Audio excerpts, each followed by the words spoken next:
So Marzyeh is an associate professor at MIT in electrical engineering and computer science, and also at the Institute for Medical Engineering and Science.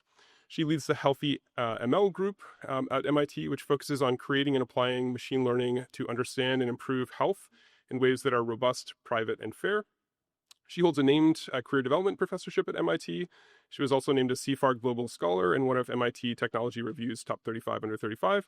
She's also an NSF Career Award recipient and a Google Research Scholar Award recipient. Hi, everyone. I'm Marzyeh Ghassemi, and I'm going to talk to you today about ethical machine learning in health. My lab is the Healthy Machine Learning Lab at MIT, and we focus on evaluating whether there are needs for machine learning in a healthcare setting, if there are, constructing robust methods for fair results, and then finally understanding whether this is something we might want to deploy in a real health setting.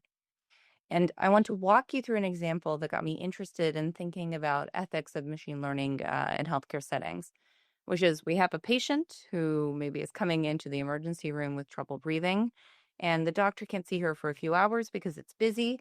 But if she's healthy, we'd really like her to go home because staying around in the emergency room is not a good thing, especially with all of the immune diseases that are in a hospital. So the question is, can we build a model to triage a patient like this?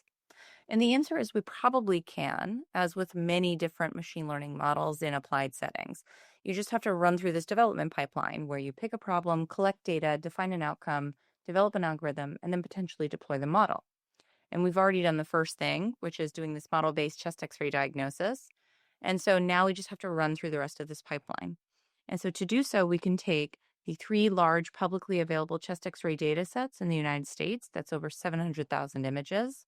We can then train a dense net, a kind of convolutional neural network, to predict no finding, which means the model says the patient's healthy, they can go home. And then finally, we can report the state-of-the-art area under the receiver curve. That is 0.859. That's very high. And so the question is, now that we've gone through this whole pipeline and sort of answered this question, should we deploy this model? And this is not, sort of an artificial question, because at this point we have hundreds of models that have been approved by the FDA using the SAMD specification. But you don't need that in order to do a model deployment locally, especially. And so there's many, many people who have done basically the same pipeline I have, and then they've deployed their model. But one thing that I think we need to examine really carefully is this idea that deployments might actually make things worse for certain patients. And we ran into this when we looked at this original paper that we had written, because a doctor that we were collaborating with asked us to do a subgroup-specific check for underdiagnosis. And what I mean by underdiagnosis is a difference in false positive rate. So here, if you falsely positively say that somebody is healthy when they're actually sick, you're underdiagnosing them. And when we check that underdiagnosis rate in different patients, we find that we have the largest underdiagnosis rate in female patients, young patients, Black patients, and patients on Medicaid insurance. And, this kind of underdiagnosis is not something that we would want to put out into a system that's deployed in general. And so I'm going to walk through quickly other things that you might want to think through if you're trying to avoid these kinds of gotcha situations that we've discovered in healthcare when we're trying to develop AI. And the first is really thinking about data.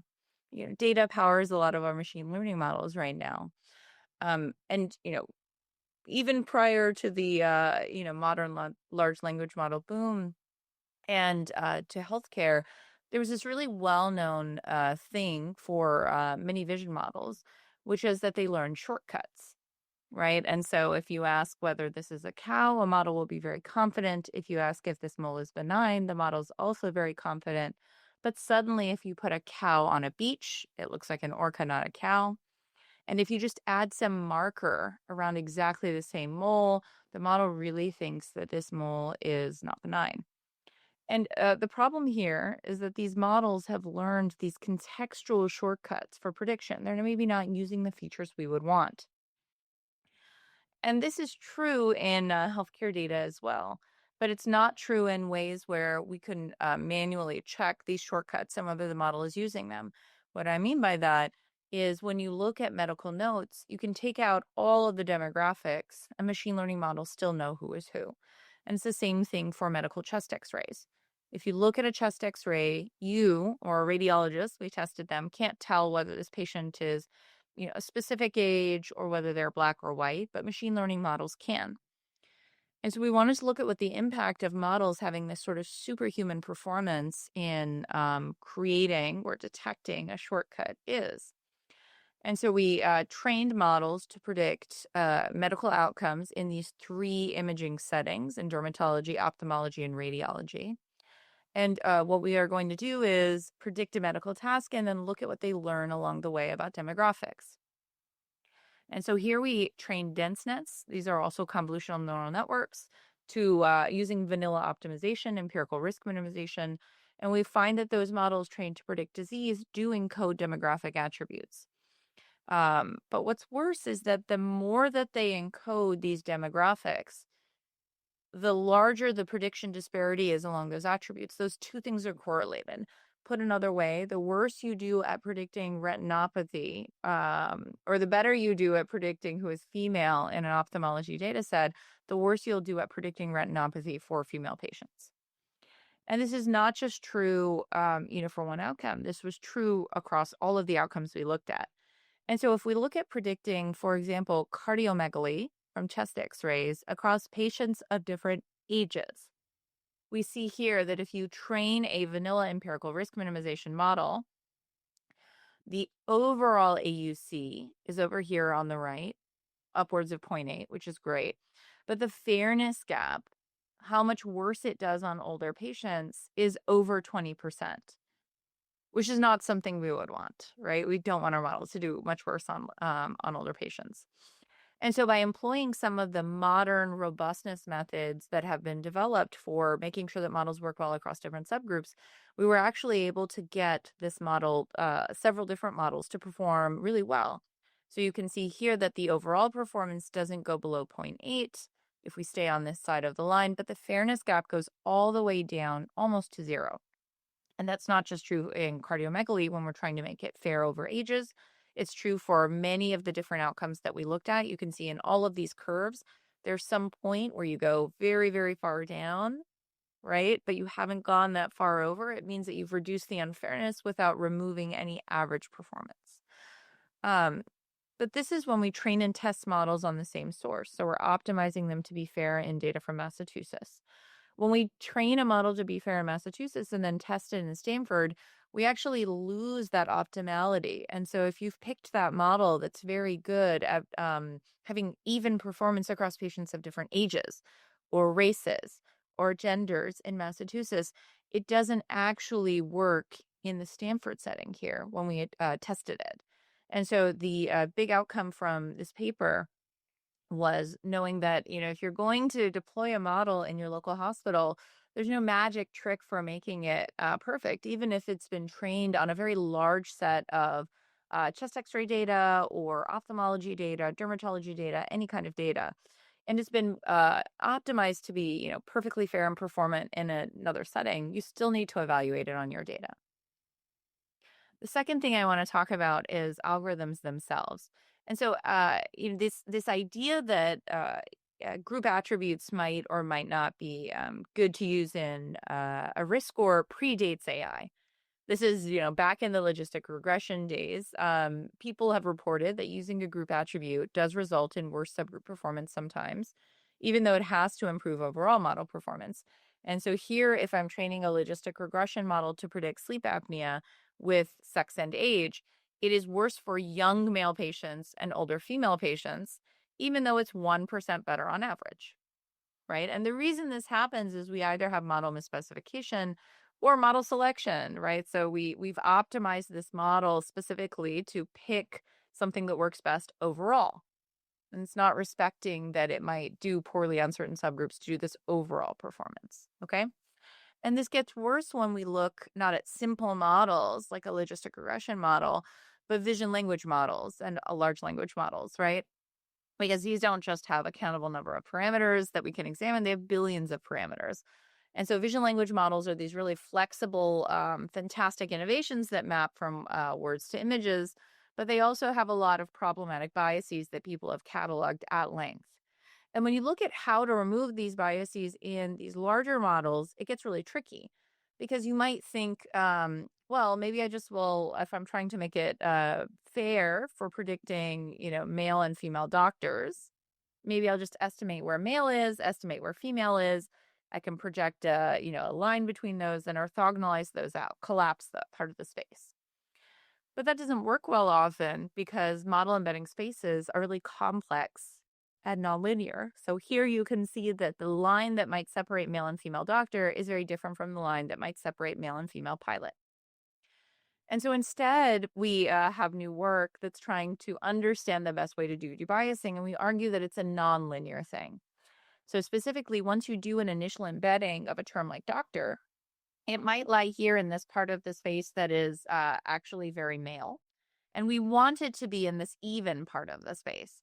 And so what we might do if we were just doing linear debiasing is estimate where male is, estimate where female is, and again, orthogonalize and collapse out this difference.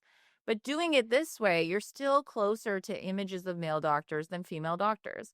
And so this is, again, not what we want. Instead, what you need to do is start from this operating point and then use the nonlinear nature of this latent space, of this model sort of mental map, to move to a place where you are actually equidistant. And the nice thing about these kinds of approaches, and this one specifically, is it can be applied at test time once a model's already been pre-trained. And it really is tailoring this operation for each query because you're just moving along this model's decision boundary to a place that's equidistant between the two classes you want to balance. One thing we discovered that's going to appear in a CVPR paper later this year is even when you think you fix something, there's always something else to fix, right? And so here we discovered there was a huge problem with vision language models and negation. Because despite their flexibility, this is something that these really, fancy models still struggle with understanding. So if you ask for a picture of a table filled with food, but there aren't chairs for people trying to sit at the table, there will be chairs in that image. And that's not just true for this example. It's true in image generation, image retrieval, vision question answering. And, this is sort of funny when you're asking for something, for personal use. But we now have a lot of medical diagnosis image retrieval examples. And if I say I want evidence of lung opacity, I do want to retrieve this image. But if I say I want chest x-rays with evidence of lung opacity and no sign of edema, I don't want this image. But the model can't actually handle this negated request. And the reason why is pretty intuitive. If you look at this set of pictures, the way that models are trained is by trying to make sure that it creates, some latent space where an image is embedded very close to the text that described it online or in some data set. And here we see that, the way you would describe this image of a dog is black and white dog jumps over bar. We don't say black and white dog jumps over bar, no helicopters. We never describe an image as the absence of the things that might be in that image, right? And this is true, definitely in natural language. It's not as true in medical settings, but that makes it maybe worse when we try to take these natural language trained models and then have them work in medical settings, right? So in medical settings, often you have a long list of things that you want to rule out. And so we actually created our own data set to try to evaluate how bad state-of-the-art models are on understanding negation.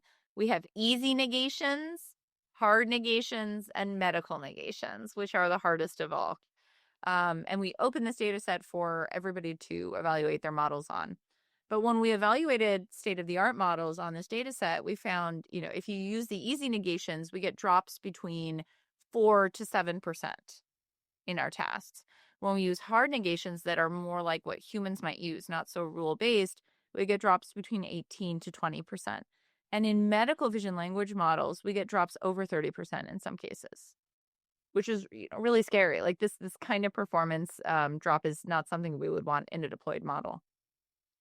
And the reason why is because, again, vision language models really don't understand how to embed these negated concepts. And so if we take concepts like cat, flower, tree, house, bird, whatever they are, and we make them different colors, and we put an affirmation where I say there is a bird as a circle, and we put a negation, there's not a bird as a triangle, you can see here that the colors are very close. What that means is that affirmations and negations, there is a cat, there's not a cat, are right on top of each other. And if you look at models, maybe even more modern models that have been contrastively trained, they actually do something even funnier where they put, cat here, dog here, bird here, and then they embed all of the negations, not a flower, not a cat, not a dog, not a bicycle, into this one point in the space that's circled in red. So we know that data might have some tricky things. We know that we have to be aware of how algorithms work. I want to talk very briefly about model deployment. Because I do believe that AI can be transformative, right, in these different healthcare settings. But I think you need to remember three things. The first is that the losses from bad AI are going to be larger than the gains from good AI. Okay, this is a paper that was written in 2020, not by me, about human-computer collaboration in skin cancer recognition. And so here you can see the impact to clinicians of different experience levels of good, well-trained, highly performant AI is nice, benefit of interaction. But the magnitude of the detriment to these clinicians is so much larger when it's a bad AI. So make sure your model is well-trained. Second, we've done a lot of human evaluations of how doctors use AI systems in clinical settings. And humans are really susceptible to incorrect advice, even with expertise, even, radiologists that have been practicing for a decade. When you give them inaccurate advice, it's very hard for them to dismiss it. And so be aware that there are some situations where maybe you don't want a model to be giving advice because of this human susceptibility. And finally, recent work that we've done has shown that the way that you deliver advice actually matters a lot, right? So whether you give it as information, there's a risk of something, or a prescription where you tell the clinician to do something, that has a huge impact in whether they're able to dismiss bad advice or not. Or other recent work has found that if you make a model, if you force a model to express personalized uncertainty, I don't know what the answer is, but that works better for helping humans decide when to ignore bad advice than if you have it express general uncertainty. It seems unclear. Okay. And so by thinking through all of these, kinds of things, I think we can get to transformative health AI. And there's some nice examples recently. I'm sure everybody has heard of AlphaFold. And there's also the Sybil and Marzyeh systems that have been made by collaborators at MIT. These were really hard to make, right? Like both of these systems required a lot of engineering effort, a lot of research effort, and lots of attention to detail about data, about outcomes, about deployment context. And in both of these cases, something really positive came out. And so I argue that we have to think really carefully about how we want to move forward with AI in health if we want ethical deployments that consider sources of bias in the data, evaluate models comprehensively, and recognize that while not all gaps can be corrected, we can use models to move forward and create these actionable insights in human health if we are careful. Thank you.